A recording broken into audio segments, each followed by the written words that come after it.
हा न्यायालयीन विषय आहे. न्यायालयाने काय विचारलं किंवा न्यायालयाने काय विचारावं हा विषयावर मी बोलू शकत नाही आहे. तो न्यायालयीन भाग आहे. पण तपास यंत्रणा जी आहे SIT वगैरे यांनी दोषपत्र त्याच्यावर ठेवलेले आहेत की त्यांनी फोन केलेले आहे, ते कुणाकाला कनेक्टिंगचे तिघंजण ते कुणाकाशी बोललेले आहेत. त्याच्यामुळे हा विषय न्यायालयाने जरी क्वेश्चन विचारला असाल तरी न्यायालयाने त्यांना 7 दिवसाची कोठडी दिलेली आहे.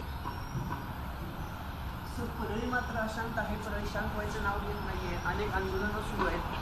टायर जाळले जात आहेत. अनेक ठिकाणी बस अडवल्या जात आहेत. खासदार आहात तुम्ही त्या जिल्ह्याचे, कसं आटोक्यात आणणार आहेत?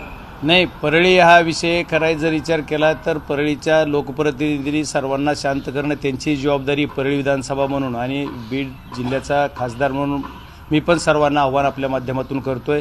आणि जे कोण लोक आहे ते लोक मी पहिल्या दिवसापासून सांगतोय की हे लोक असे जनतेतले नाही आहे, हे असेच यांचे साथीदार सगळे दिसत आहेत.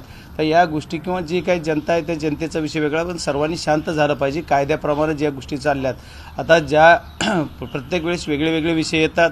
संतोष अण्णा देशमुख यांची ज्या दिवशी हत्या झाली त्या दिवशी ते कुटुंब असं पार रस्त्यावर येऊन आरडाओरड करत होतं, खूप गयावया करत होतं. पण त्यावेळेस त्यांना साथ द्यायचं सुद्धा आम्ही समजावून सांगायचं काम केलं आणि रस्त्यावरून सर्व लोक घरी पाठवून त्यांना शांत करण्याचं काम सुद्धा लोकप्रतिनिधी त्या भागातला म्हणून मी करायचं काम केलं.